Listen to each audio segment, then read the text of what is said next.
Hi everyone, this is me Nidhi Gupta, your English coach and I welcome you all to Adda 24/7 Foundation channel.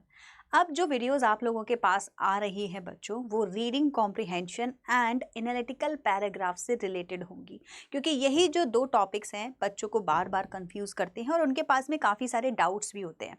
आज की video मैंने specially बनाई है उन बच्चों के लिए जिनको एनालिटिकल पैराग्राफ में डाउट्स ही नहीं, बहुत सारे क्वेश्चंस हैं।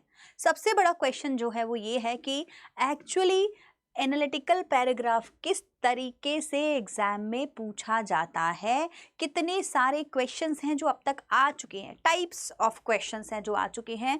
तो आइए आज के वीडियो में हम लोग बात करेंगे ऐसे ही कुछ क्वेश्चंस की।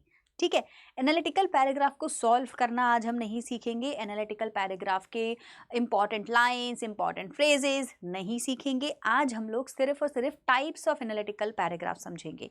तो मैंने आने वाले प्रीवियस क्वेश्चन पेपर से, प्रीवियस सैम्पल पेपर से काफ़ी सारे एनालिटिकल पैराग्राफ के क्वेश्चंस उठाए हैं बच्चों, जो आपके सीबीएसई ने ऑथेंटिक सैम्पल पेपर में दिए हैं वो उठाए हैं और अपने आज के क्लास को ऑर्गेनाइज किया है, सो दैट मैं आप लोगों को दिखा सकूं कि टोटल किस किस तरीके के क्वेश्चंस पेपर में पूछे जाते हैं। ठीक है जी, तो आज हम लोग टाइप्स ऑफ क्वेश्चंस देखेंगे, जिसमें आपका स्वॉट भी होगा, जिसमें आपका एनालिसिस भी होगा, बेसिकली आपकी ओपिनियन भी पूछी जाएगी, है ना। स्वॉट क्या होता है, ओपिनियन बेस्ड क्वेश्चंस क्या होते हैं, फॉर एंड अगेंस्ट की सिचुएशन में कैसे लिखना होता है, चॉइस बेस्ड क्वेश्चंस को कैसे करना होता है, ऐसे सारे क्वेश्चंस मैं आपको आज दिखाऊंगी। इनके आंसर्स फिर हम लोग एक एक करके आने वाले वीडियोज़ में देखते जाएंगे। तो आज की वीडियो हम लोग करते हैं शुरू। चलिए, तो जैसे कि मैंने बताया, आज हम लोग एनालिटिकल पैराग्राफ के बहुत सारे टाइप्स देख रहे हैं। तो बच्चों के माइंड में जो सबसे ज़्यादा एक यूजुअल एनालिटिकल पैराग्राफ का जो माइंड में उनके होता है वो ये होता है कि क्या होगा। ज़्यादातर बच्चों को पाई चार्ट और बार ग्राफ के एनालिटिकल पैराग्राफ ही दिमाग में होते हैं कि कुछ डेटा दिया होगा, है ना, और उस डेटा के अंदर मतलब पहले कुछ डेटा आपको पैराग्राफ में मतलब क्वेश्चन पूछा होगा और फिर इस तरीके का एक आपके सामने बार ग्राफ बना दिया जाएगा जिसमें से बार दिखेंगे और आपको इस डेटा को रीड करना है। लेकिन सिर्फ यही एक तरीका नहीं होता है एनालिटिकल पैराग्राफ पूछने का बच्चों, बहुत सारे तरीके होते हैं। अगर मैं आपसे कहूँ कि आपको इस पिक्चर को बेसिकली डिकोड करना है या इंटरप्रेट करना है तो आप उसको कैसे करेंगे, इसी तरीके के पैराग्राफ पेपर में भी आएगा और आपको सॉल्व करना रहेगा। ये मोस्ट फेमस है, कॉमन है, बच्चों को काफ़ी बार ऐसा दिखाई देगा कुछ इस तरीके का। तो देखो यहाँ लिखा क्या हुआ है वो मैं आप लोगों को एक बार बता देती हूँ, फिर हम आगे चलेंगे और आगे के और क्वेश्चंस देखेंगे, टाइप्स ऑफ क्वेश्चंस देखेंगे। यहाँ पे दिया हुआ है literacy rate in a European country from 1951 to 2011। Literacy rate बताई गई है किसी यूरोपियन कंट्री की। अब यहाँ पर आपको दिखाया गया है कि ग्रीन कलर मेल के लिए है और येलो कलर फीमेल के लिए है। तो जितने भी ग्रीन बार आपको दिखाई दे रहे हैं ये आपको क्या दिखाएंगे, मेल की लिटरेसी रेट दिखाएंगे। यहाँ लिखे हैं ईयर और यहाँ लिखी है परसेंटेज। तो सिंपल है, मान लीजिए ये वाला जो बार है ये 30 पे आके रुक रहा है और 1951 का है, तो मैं बोलूँगी 1951 में मेल लिटरेसी 30% थी। 100 में से 30 लोग लिटरेट थे, 70 इलिटरेट थे। वहीं पर फीमेल का अगर हम लोग बात करें 1951 में तो ऑलमोस्ट 15% है, तो हाफ हो गया, 30 का आधा 15 हो गया। अब अगर मैं ये वाला बार ग्राफ देखूं तो मैं यहाँ पे बोलूँगी 2011 में ऑलमोस्ट 82% है मेल की लिटरेसी और 81% है फीमेल की, जो कि बहुत बराबर है। तो मैंने एक कंक्लूजन निकाला और मैंने बोला कि 1951 में ऑलमोस्ट हाफ थी, 30 की आधी 15, और यहाँ पर बराबरी का हिसाब चल रहा है। मेल की लिटरेसी रेट है 82 और फीमेल की है 81, विच इज़ गुड। मैंने एक और चीज़ नोटिस करी कि जिस तरीके से फीमेल लिटरेसी रैपिडली बढ़ रही है, आगे आने वाले टाइम में ये ग्राफ तो कुछ ऐसा हो जाएगा, मतलब हो सकता है कि 100% लिटरेसी रेट फीमेल का पहले आ जाए, मेल का बाद में आ जाए। ये मैंने कैसे किया, ये मैंने इस पैराग्राफ को पढ़ा, डिकोड किया, वर्ड्स में जो लिख रहा, डिजिट्स में जो लिख रहा है उसको मैंने आपको वर्ड्स में पढ़ के दिखाया बच्चों।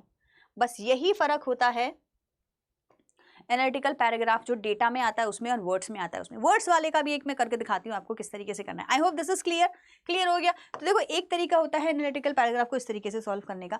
दूसरा जो टाइप ऑफ एनालिटिकल पैराग्राफ आपके एग्जाम में आएगा वो टेबल चार्ट फॉर्म में आएगा। इसको बोलेंगे बच्चों टेबल, क्या बोलेंगे? Table form. वो था बार ग्राफ फॉर्म, ये है टेबल। मतलब कि वही डेटा जो वहां बार ग्राफ में लिखा हुआ था यहाँ टेबल के फॉर्म में लिखा मिलेगा। कैसे लिखा हुआ है? यहाँ पे लिखा है कि कुछ फूड आइटम्स हैं जैसे कि ग्राउंडनट ऑयल, राइस, फ्लोर और क्या है ये, तुअर दाल, पर केजी पर लीटर यहाँ पे ये लिया गया है। February 20 में इसका जो प्राइसिंग है क्या है ये, with the help of the given table right an analytical paragraph in about 100 words on the rising price. ठीक है, तो 20 में 2020 में 90 रुपए का था, 21 में 105 रुपए का हो गया, फरवरी में 125 का हो गया, मतलब बढ़ रहा है। राइस की रेट की बात करें तो फरवरी में 30 का था, 20 में 30 का था, 2021 में 40 का, 2022 में 60 का, ये भी बढ़ रहा है। फ्लोर की बात करें, राइजिंग प्राइस है तो सारे बढ़ेंगे ही वैसे, बट हमको देखना है कौन ज़्यादा बढ़ रहा है कौन कम बढ़ रहा है। फ्लोर की बात करें तो 28 से 31 से 35 गया है, और तुअर दाल 54 से 65 से 80 गई है। अब आप साफ साफ देख सकते हैं कि कितना कितना मार्जिन इनमें बढ़ा, प्राइसिंग का जो राइज है वो हुआ है। इसी को ध्यान में रखते हुए आपको एक पूरा पैराग्राफ इस पर लिखना होगा। तो नंबर्स को डिकोड करना इज एनालिटिकल पैराग्राफ। अभी तक तो हम यही सीखे हैं, आगे देखेंगे क्या वर्ड्स भी दे सकते हैं, क्या कुछ लिखा हुआ भी मिलेगा या बस नंबर दिखेंगे। ठीक है जी, चलिए ये हमारा सेकंड टाइप का एनालिटिकल पैराग्राफ हो गया बच्चों। आप देखो एक एनालिटिकल पैराग्राफ आपको कुछ इस तरीके से दिखेगा, जिसमें एक दिखेगी पाई चार्ट बच्चों, इसको कहते हैं पाई चार्ट। मतलब एक पाई बना दिया गोल गोल, और उसमें ही ऐसे ऐसे हमने क्या किया, बाइफर्केशन कर दिया, ये पोर्शन ये पोर्शन, ये एक्चुअली एक ही पोर्शन है, मैंने तो जस्ट कर दिया ऐसे पोर्शन बनाने के लिए। यहाँ लिखा हुआ है इनके बारे में जो भी इंडिकेटर्स हैं वो, और यहाँ लिखा हुआ है इसी में से ही जो रीज़न है उसका पूरा एनालिसिस। अब मैं आपको एक्सप्लेन करती हूँ कि एग्जैक्टली है क्या। ये पैराग्राफ में एक क्वेश्चन है कि एक सर्वे किया गया और उनसे पूछा गया, पेरेंट्स से पूछा गया कि क्या आप अपने बच्चों को कोविड-19 के टाइम पर, उसका जब ख़त्म हो गया था, वो कोविड का जो दौर है ख़त्म हो गया था 21 के आसपास, उसके बाद क्या आप अपने बच्चों को स्कूल भेजना चाहते हैं? तो उसमें कुछ इस तरीके का सर्वे का रिजल्ट आया, जिसमें कि येलो कलर यानी कि 55% लोगों ने बोला that we disagree to send our children to school, और ग्रीन मतलब कि 35% ने बोला agree to send their children to school, और ये जो ऑरेंज कलर का 10% था, इन्होंने वोट ही नहीं किया। ठीक है, अब ये जो 55% थे जो डिसएग्री कर रहे थे, इनसे पूछा गया आपका रीज़न क्या है भाई। तो एक और सर्वे कराया गया, पहले तो ये तो वोटिंग थी सिंपल सी, फिर एक और सर्वे हुआ और उसमें पूछा गया कि आप रीओपनिंग ऑफ स्कूल को सपोर्ट क्यों नहीं कर रहे, क्यों नहीं भेजना चाहते। अब उसमें से 4 ऑप्शंस निकल कर आए। कुछ पेरेंट्स बोले हम रिस्क नहीं लेना चाहते। कितने लोग बोले? 43% लोगों ने बोला हम रिस्क नहीं लेना चाहते। 24% नहीं, कितना 18% लोगों ने, 18 और 19% लोगों ने बोला हम सोशल डिस्टेंसिंग को लेकर वरीड है कि हमारा बच्चा स्कूल में इसको फॉलो कर पाएगा कि नहीं कर पाएगा। अभी 23 के आसपास, 22 के आसपास % के बच्चों ने, पेरेंट्स ने बोला कि हमारे लिए ऑनलाइन एजुकेशन सफिशिएंट है, तो हमें प्रॉब्लम ही नहीं है कि हमारा बच्चा स्कूल जाए या ना जाए। उसके अलावा कुछ 16-17% बच्चों ने बोला, पेरेंट्स ने बोला कि हम वैक्सीनेशन का वेट कर रहे हैं, एक और बूस्टर डोज लग जाएगी उसके बाद अपने बच्चे को स्कूल भेजेंगे। तो अब आपने देखा क्वेश्चन, मैंने आपको जब बताया कि एग्जैक्टली इसका क्या क्वेश्चन है, आप इसको रीड कर पाए। अब इसको वर्ड में लिखना कितना डिफिकल्ट होगा? इसको वर्ड में लिखना उतना ही ईजी होगा जितना ईजी मेरे लिए अभी बोलना है, क्योंकि मैं पढ़ के ही बोल रही हूँ। अब देखो यहाँ ऐसा कुछ लिखा तो है नहीं, लिखा है क्या यहाँ कुछ भी? यहाँ ऐसा कुछ लिखा तो है नहीं, यहाँ पे सिर्फ वर्ड्स हैं, डिजिट्स हैं, और डिजिट्स को मैं खुद ही पढ़ के बता रही हूँ कि मेरे हिसाब से यहाँ क्या लिख रहा है। तो बस वही आपको बोलने की जगह पेपर में लिख देना है। इसी को कहते हैं एनालिटिकल पैराग्राफ। क्लियर हो गया? चलिए अब जो हम लोग बात करने वाले हैं वो, अब हम लोग एक और नेक्स्ट टाइप ऑफ पैराग्राफ की बात करने वाले हैं। इस टाइप के पैराग्राफ में बच्चों आप नोटिस करोगे कि कोई डेटा नहीं है, ठीक है। मैं आपको पूरा क्वेश्चन दिखाती हूँ पहले, फिर बात करते हैं। इसमें कोई डेटा नहीं है, इसमें बस राइटिंग है। ये देखो यहाँ तक लेके ये 3 स्लाइड का क्वेश्चन है। ये सोचो पेपर में कितना बड़ा लग रहा होगा देखने में, बच्चों को बोलेंगे हाँ मैम क्वेश्चन कर रहे हो कि जान ले रहे हो। हम इसको पूरा रीड करेंगे और जानेंगे किस तरीके के क्वेश्चंस किस तरीके से पेपर में पूछे जाते हैं। तो अगर मैं अभी समराइज करूं कि मैंने अभी आपको क्या बताया, तो मैंने एक आपको बार ग्राफ का पैराग्राफ दिखाया था जिसमें लिटरेसी रेट की बात हो रही थी। उसके बाद में मैंने आपको आई थिंक प्राइस राइसिंग के ऊपर टेबल दिखाई थी, जिसमें टेबल में पैसे बढ़ रहे हैं हर चीज़ के, वो बताया गया था। फिर मैंने तीसरा पैराग्राफ आपको दिखाया जिसमें पाई चार्ट भी थी और बार ग्राफ भी था, मिक्स था। 2 सर्वे हुए थे। पहले पूछा गया था कि क्या आप अपने बच्चों को स्कूल भेजेंगे, यस नो एंड किसी ने वोट नहीं किया, वो था। और जिन्होंने नो बोला उनके 4 रीजन थे और उनकी बार ग्राफ के थ्रू हमने एक्सप्लेनेशन करी थी। क्लियर है? वो हमारा डेटा बेस था जिसमें डिजिट्स दिए गए थे, नंबर दिए गए थे, मैथ्स की कैलकुलेशन थी। अब हम लोग बात करेंगे वर्ड्स में। ओके सब कुछ लिखा हुआ है, लेकिन फिर भी आपसे पूछा जाएगा आपका व्यू क्या है, और इसको फिर आपको रिफ्रेश करके रिफ्रेम करके लिखना होगा। आपकी टीचर कोऑर्डिनेटर हैं, योर स्कूल टीचर कोऑर्डिनेटर, अच्छा आप ही हैं, अच्छा यू आर, है ना। तो आप कौन है? Schools teacher coordinator for co curricular activity. अरे ठीक है, your school teacher coordinator for co curricular activities has asked you. तो आपके स्कूल की टीचर ने आपसे कहा है कोई काम, वो को करिकुलर एक्टिविटीज की आपकी टीचर है। एज द हेड गर्ल, आप एक हेड गर्ल हैं, with reviewing the quotes and descriptions letters of 2 flower vendors for the decoration of the annual day celebration। तो देखो क्या हो रहा है, आपके स्कूल में एनुअल डे का सेलिब्रेशन हो रहा है। इसके लिए आपके स्कूल में 2 फ्लावर वेंडर्स आए हैं अलग अलग कोटेशन लेकर। कोटेशन मतलब प्राइसिंग, है ना। तो उन्होंने 2 लेटर भेजे हैं अलग अलग, एक ने एक और दूसरे ने दूसरा, और इसमें प्राइसिंग दिखाई है, थीम, डेकोरेशन के तरीके और जो भी व्यूज़ हैं वो सब आपको लिख के दिया। अभी हमको ये दोनों लेटर भी पढ़ने पड़ेंगे, और उन लेटर्स को पढ़कर अपनी सहूलियत के हिसाब से जो जो चीज़ें हमें पसंद आ रही हैं आपको सिलेक्ट करना रहेगा कि ये वाला वेंडर रखना है या ये वाला वेंडर रखना है, और उसी के ऊपर पूरा पैराग्राफ आपको लिख के देना होगा। टीचर ने बोला है मुझे कन्विंस करके बताओ कि कौन सा ज़्यादा बेटर है, तो आप उसमें क्या लिखोगे? प्राइसिंग पे ध्यान दोगे, थीम पे ध्यान दोगे, फ्रेशनेस पे ध्यान दोगे, यूनिकनेस पे, जो भी कुछ इन्होंने दिखाया होगा हम पढ़ेंगे। जो भी कुछ यहाँ लिखा है बच्चों बस वही आपको लिखना है। देखो एनालिटिकल पैराग्राफ में खुद का दिमाग नहीं चलाना होता, खुद से कुछ भी क्रिएटिव नहीं, इसको क्रिएटिव पैराग्राफ नहीं कहते, एनालिटिकल पैराग्राफ कहते हैं। क्रिएटिव पैराग्राफ में आपको खुद बनाना है, खुद सोचना है, खुद लिखना है। एनालिटिकल पैराग्राफ में जो डेटा दिया गया है उसी को एनालाइज करना है और लिख के देना है कि क्या पूछा है, ठीक है। तो यहाँ पे अब आपसे बोला गया कि आप बताइए, आपके स्कूल कोऑर्डिनेटर ने आपको काम करने को दिया है और बोला है रिव्यू करो। आप हेड गर्ल हैं, आपको रिव्यू करना है कौन सा वेंडर बेटर है। फिर she has requested you to share your recommendation, आपकी रिकमेंडेशंस बताइए based on an analytical inputs. जो 2 लेटर हैं उनको एनालिटिकली पढ़ना है आपको। Right an analytical paragraph in about 120 words recommending vendor B as opposed to vendor A. अच्छा ये भी है कि आपने वेंडर बी को चूज करिए अपोज टू वेंडर ए, ये भी आपको पहले बता दिया गया है।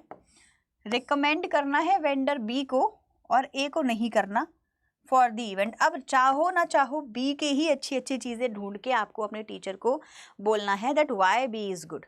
आया समझ में आपको? ए आपको अच्छा बताना ही नहीं है, क्योंकि पहले ही आपको देखो ये भी हो सकता था अपनी ओपिनियन दीजिए, ये भी हो सकता है कि आप अपनी, हमने बता दिया है आपको कि हमें बी ज़्यादा अच्छा लग रहा है, अब आप बताओ बी क्यों अच्छा है। अब आपको पढ़ना पड़ेगा, बिना पढ़े तो नहीं बता पाओगे। अब देखो ए क्या लिख कर लाया है और बी क्या लिख कर लाया है, दोनों के लेटर को पढ़ेंगे और जो भी बेस्ट होगा उसी के ऊपर एक पैराग्राफ लिखकर अपने टीचर को दे देंगे कि मेरे हिसाब से वेंडर बी क्यों अच्छा है। आपको तो बी अच्छा बताना है, वो आपको क्वेश्चन में पहले ही पूछ लिया गया है।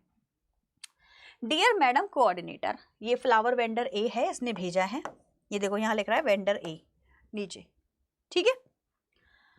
Our team at Blossom Delight, इनका नाम है ब्लॉसम डिलाइट वेंडर ए वालों का, is dedicated to delivering beautiful and vibrant floral arrangement that will enhance the aesthetic appeal of your event। Event की एस्थेटिकनेस के ऊपर ये लोग ज़्यादा फोकस कर रहे हैं, इवेंट एस्थेटिकली प्यारा लगे, इसके ऊपर ज़्यादा फोकस कर रहे हैं। नाम है इनका Blossom Delight. We offer a variety of packages to suit, देखो अब यहाँ जो जो पॉइंट्स मुझे इंपॉर्टेंट लगेंगे मैं अंडरलाइन कर दूंगी ताकि पैराग्राफ लिखते टाइम मैं उन पॉइंट्स को लिख सकूं। We offer a variety of packages to suit your needs including elegant bouquet, table centrepieces, ये भी देंगे, ये डेकोरेटिव इंस्टॉलेशंस भी देंगे। तो ये कहते हैं कि हमारे काम में ना वैरायटी है। Our experienced team will work closely with you to understand the theme and color scheme of the event. तो टीम इनकी बड़ी एक्सपीरियंस्ड है और हमारे थीम और कलर के हिसाब से ये काम करने को तैयार है। Ensuring that our floral design complement the overall atmosphere. ये पूरी लाइन आप एज इट इज लिखना चाहें तो लिख सकते हैं अपने पैराग्राफ में, बताऊंगी कि कैसे करना है। जब आप लिख रहे होगे ना तो वही कीवर्ड्स आपको लिखते जाना है, तो आपका आंसर और ज़्यादा ऑथेंटिक लगेगा। अब इन्होंने बोला है कि price estimate for basic package क्या है, आप ये भी सुन लीजिए। स्टैंडर्ड 2 फ्लावर बुके अगर आप लेते हैं, 2 फ्लावर का कोई बुके बनवाते हैं तो 290 पर पीस पड़ेगा आपके लिए, एक बुके का प्राइस 290। कस्टमाइज कराएंगे मतलब कि इसमें 2 रोज भी डाल दो, 2 हिबिस्कस भी डाल दो, जो भी आपका कस्टमाइजेशन रहेगा उसके एक्स्ट्रा चार्जेस लगेंगे। अगर आप टेबल सेंटर पीस रखवाते, जो इन्होंने यहाँ पे बात किया था एलिगेंट, अच्छा एलिगेंट बुकेज थे वो, सॉरी है ना, एलिगेंट बुकेज थे, अगर ऐसा टेबल सेंटर के पीसेस रखवाते तो 150 ईच पड़ेगा, 4 टेबल के हिसाब से 150 पड़ेगा। डेकोरेटिव इंस्टॉलेशंस रहेंगी यहाँ पर, इन्होंने बोला है उसमें 550 पर एरिया रहेगा। तो एक एरिया को आपने यहाँ पे डेकोरेशन करवानी है तो 550 इसका, 550 इसका, 5 जितना भी एरिया आपको कराना है accordingly we will arrange. We look forward to your opportunity to contribute to the success of your annual day celebration. Yours sincerely, Vendor A. तो इसकी आपको क्या चीज़ें समझ आई? अगर हम इसको समराइज करें तो मुझे समझ आया कि वेंडर ए जो है वो ध्यान दे रहा है इस पर कि हमारे हिसाब से कस्टमाइज कर देगा, और रेट्स इनके जो हैं अभी हम वेंडर बी से कंपेयर करेंगे तब बताएंगे कि इसके महंगे थे या उसके। टीम इनकी एक्सपीरियंस्ड है और एस्थेटिक ब्यूटी के ऊपर ये ज़्यादा फोकस करेंगे, एलिगेंट बुकेज हैं इनकी, है ना, और वैरायटी इनके काम में देखी जा सकती है। ये कुछ पॉइंट्स हैं जो मैंने अंडरलाइन करे। अब मैं बात करूंगी वेंडर बी की, अब देख लेती हूँ वो क्या चाहते हैं। वेंडर बी पे लोग जो हैं उनका नाम है पेटल परफेक्ट, वो थे ब्लॉसम डिलाइट, ये हैं petal perfect. We take pride in creating unique and personalised, ये यूनिक और पर्सनलाइज्ड फ्लोरल डिजाइन बनाते हैं that reflects the essence of your school, school के एसेंस को ध्यान में रखते हुए वो एस्थेटिक कर रहे थे, ये स्कूल के हिसाब से करेंगे। Our packages include a diverse range of floral designs from classic bouquets to intricate installation. इनके बुकेज क्लासिक हैं, उनके एलिगेंट थे। तो अगर आपको बी पसंद करना है तो आप यही वाला कीवर्ड लिखेंगे।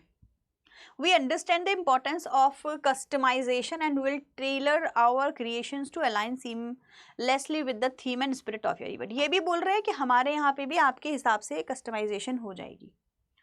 इनके बुके का प्राइस है 310 पर piece for 2 flower setting. Standard और कस्टमाइज्ड कैसा भी होगा, पर ये आपका है सेट है 2 फ्लावर सेटिंग। आप कस्टमाइज भी अगर कराते हैं तो भी हम 310 ही लेंगे, कैसा भी करा लीजिए। टेबल सेंटर पीस 150 ईच है। डेकोरेटिव इंस्टॉलेशन 570 पर एरिया है। 1 सेरेमोनियल फ्लावर रंगोली फ्री रहेगी। अरे वाह।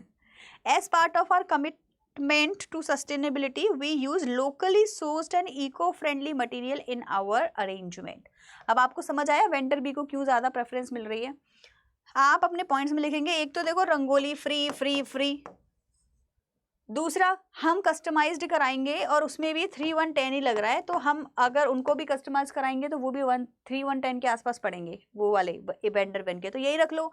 टेबल सेंटर तो सेम पैसे का है ही है। इनकी कस्टमाइजेशन हमें ज़्यादा बढ़िया लगेगी क्योंकि भाई ये इको फ्रेंडली हैं और लोकल सोर्स कर रहे हैं, तो आसपास के लोगों का भी फ़ायदा होगा, तो हमारे हिसाब से तो ये बेस्ट है। और यही पॉइंट्स लिख के आपको वेंडर बी को अपने सारे पॉइंट्स दे देने हैं और सिलेक्शन मतलब कर लेना है और पैराग्राफ में लिख देना है बी के बारे में।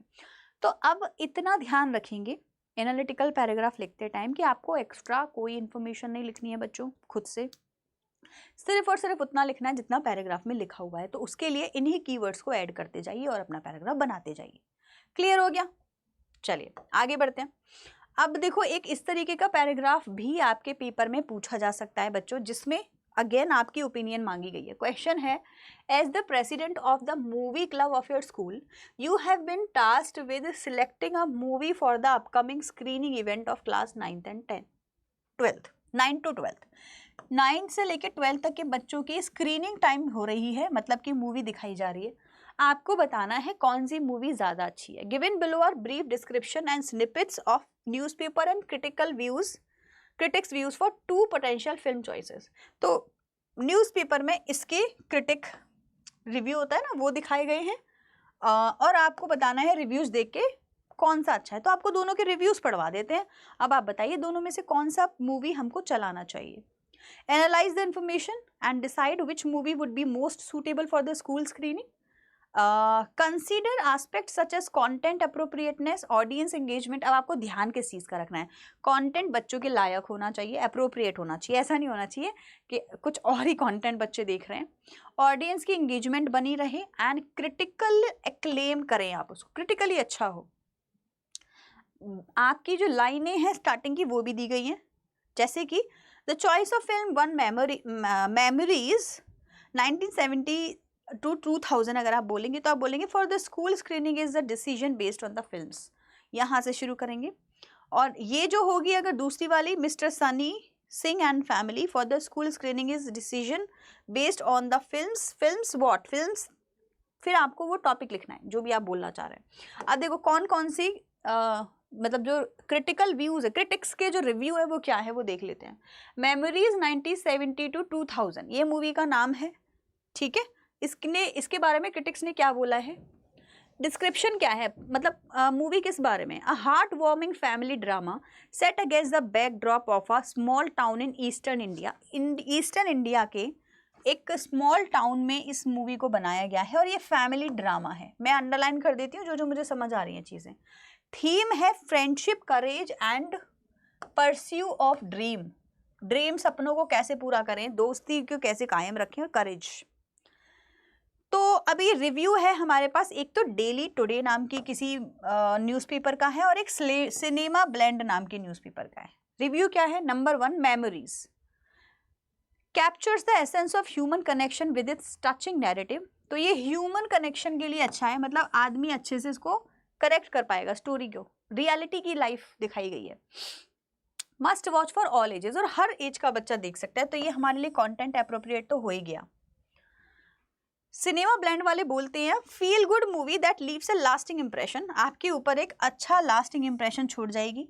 It's universal theme make it N ideal choice for a diverse audience. अच्छा सॉरी, ये तो अभी वही चल रहा है। हाँ, सिनेमा ब्लेंड ने इस मूवी के लिए बोला है कि लास्टिंग इंप्रेशन छोड़ेगी, और इसकी जो थीम है that it is an ideal choice for diverse at audience. तो डाइवर्स का मतलब वही हो गया, हर एज के बच्चे इसको देख सकते हैं, आदमी इसको, डाइवर्स हर कोई देख सकता है। तो दोनों ने एक ही चीज़ बोली है, सभी एजेस के लिए है और लास्टिंग इंप्रेशन छोड़ेगा, ह्यूमन कनेक्शन बनाया जा सकता है। आगे ये पॉइंट्स हम अपने पैराग्राफ में लिखेंगे, और ये थीम क्या है इसकी ये हमें ऊपर से दिख रहा है। सेम ऐसे ही एक डिस्क्रिप्शन एंड क्रिटिक व्यू हमारे पास किसका है, इस मूवी का, सनी सिंह मूवी का। कॉमेडी है बच्चों, है ना, नॉन स्टॉप लाफ्टर इसमें आपको मिलेगा। Features a star stud cast in a hilarious plot, cast बहुत अच्छी है, स्टार कास्ट है, प्लॉट बड़ा हिलेरियस है, विटी ह्यूमर है, मतलब हंसते जाओ हंसते जाओ हंसते जाओ। अब कॉमेडी क्रिटिक वीकली नाम के न्यूज़पेपर ने बोला है लाफ रायट, हंसते रहो, delivers on it's promise providing a hilarious escape from reality. भाई अब पहली वाली जो मूवी थी वो रियलिटी बेस्ड थी, जिसमें कोई बच्चा होगा जो अपने दोस्तों के साथ था, IAS बनना चाहता था, फाइनली अपने जो उसका था सपना उसको पूरा कर लेता है, सक्सेस हो जाती है, पेरेंट्स को दुनिया की सैर कराता है, ऐसा कुछ। इसमें क्या है, हंसना हंसना हंसना हंसना। तो रियलिटी में बच्चे जो दुखी रहते हैं, लाइफ में परेशान रहते हैं, स्ट्रगल फील कर रहे होते हैं, पढ़ाई करनी है, ये करना है, वो करना है, इस सब से दूर होकर वो क्या है, इस फील्ड में आ जाएंगे, हंसने लग जाएंगे। Perfect for a light hearted movie plan, अगर आप दिन में कुछ आज लाइट हार्टेड करना चाहते हैं, इसी को देख लीजिए। एक और न्यूज़पेपर है ह्यूमर हब, इनके हिसाब से क्या है इसमें? कॉमेडी फॉर ऑल एजेस, हर एज के बच्चे के लिए, आदमी के लिए मूवी है। इम्पैकेबल टाइमिंग है ना, script that keeps the audience in stitches, content engaging है, एंगेजिंग कंटेंट की बात भी करी गई थी है ना, ऐसा कुछ देखो जो एंगेजिंग कंटेंट हो उसका। Fantastic choice for a funful screening event करना है तो बेस्ट चॉइस यही है, इन्होंने खुद बोला। तो अब आप देख लो आपको ए और बी में से कौन सा सिलेक्ट करना है। चैट सेक्शन में सब बच्चे मुझे इसका आंसर लिख के देंगे कि अगर आप अपने स्कूल के हेड होते और आपको ये सिलेक्ट करना होता तो आप इसमें से कौन सी मूवी सिलेक्ट करके देते। जो टीचर ने बोला है ना, वो बोला है कंटेंट अप्रोप्रिएट होनी चाहिए, ऑडियंस एंगेजमेंट अच्छी होनी चाहिए, क्रिटिकली व्यूज अच्छे होने चाहिए। अब आप देख लो आपके हिसाब से करेक्ट आंसर क्या होगा। जब मैं इन सबके आंसर्स आपको कराऊंगी ना बच्चों,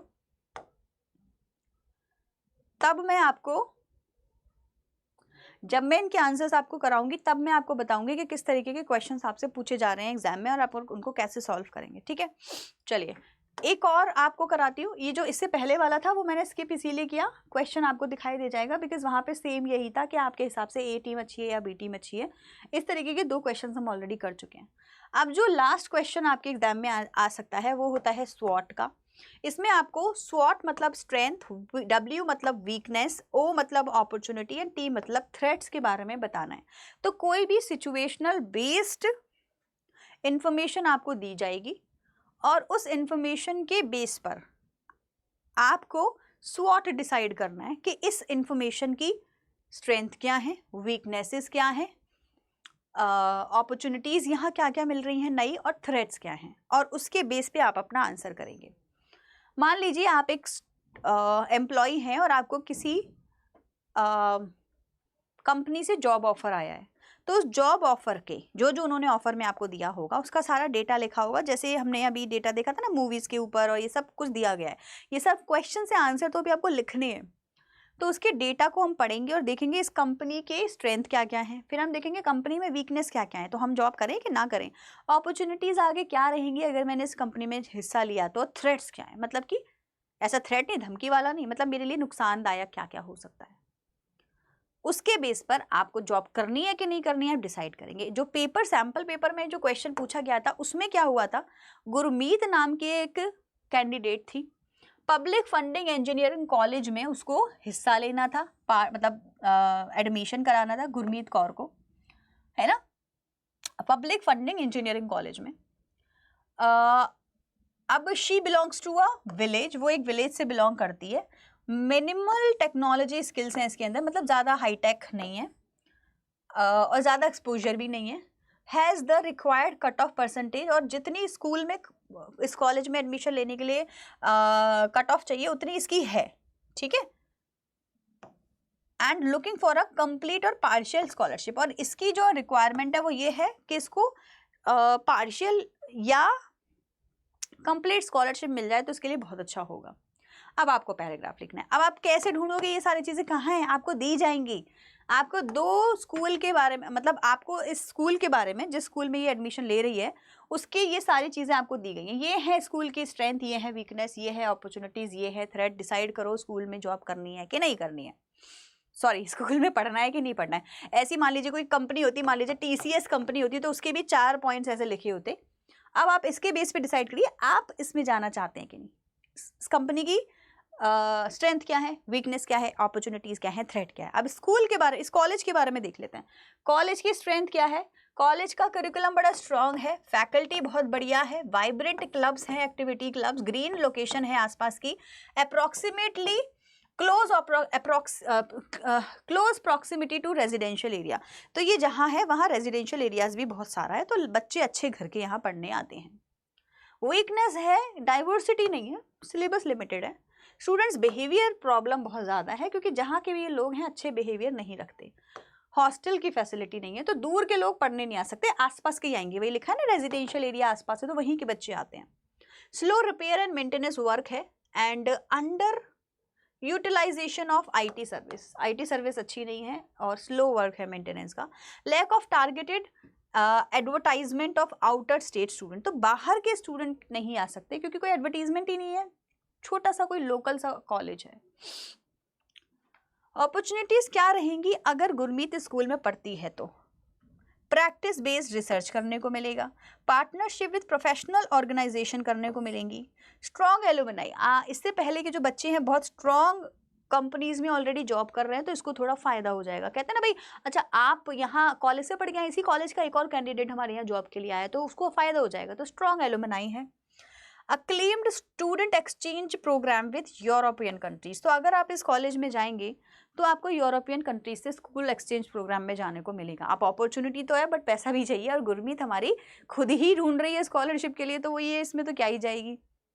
ठीक है, थ्रेट क्या है, पब्लिसिटी नहीं है इसकी बिल्कुल एरिया में, तो लोगों को ज़्यादा स्कूल के बारे में पता नहीं है, कॉलेज के बारे में पता नहीं है। Public perception towards funded college is very bad, उन्हें लगता है कि फंडेड कॉलेज, एडेड कॉलेज ज़्यादा अच्छे नहीं होते, प्राइवेट में ज़्यादा अच्छी तरीके से पढ़ाई होती है। Declining students interest towards technical subject, तो टेक्निकल सब्जेक्ट्स यहाँ कम हैं, तो बच्चों का इंटरेस्ट जो है वो धीरे धीरे कम होता जाता है, टेक्निकली IT प्रोग्राम्स नहीं हैं। Low employee morale due to budget cuts, अब जितने भी एम्प्लॉयज़ हैं उनका मोराल बड़ा लो रहता है, क्योंकि उनको बहुत ज़्यादा अच्छी सैलरी यहाँ पर नहीं मिलती। तो जब टीचर्स ही बहुत ज़्यादा लो मोराल में रहेंगे तो बच्चों को तो क्या ही पढ़ाएंगे, राइट। सो बेसिकली अब आपने सारी चीज़ें देख ली, अब आपको पता है गुरमीत को क्या चाहिए, घर के आसपास चाहिए, है ना। दूसरा, उसको ऐसा कुछ चाहिए जहाँ उसको स्कॉलरशिप मिल सके। बहुत ज़्यादा IT में वो इंटरेस्ट नहीं रखती क्योंकि उसका एक्सपोजर बहुत कम है, लेकिन हाँ उसको पढ़ाई करना है। बताइए गुरमीत को इस कॉलेज में एडमिशन लेना चाहिए या नहीं लेना चाहिए, बस ये है अब आपका काम। इससे रिलेटेड जो पैराग्राफ लिखना होगा वो आपको लिखना होगा, लेकिन फिर से मैं बता रही हूँ आपको खुद से कुछ नहीं करना है। जो फैक्ट्स यहाँ लिखे हुए हैं बस आपको इन्हीं को दोबारा से लिख कर देना है अपने पॉइंट ऑफ व्यू से। तो आप ऐसा नहीं है कि इसके सारे पॉइंट्स लेंगे, आप उसमें से वो पॉइंट लेंगे जो आपकी स्टेटमेंट के सही सेट रेलेवेंसी बैठ जाए जिसके साथ में।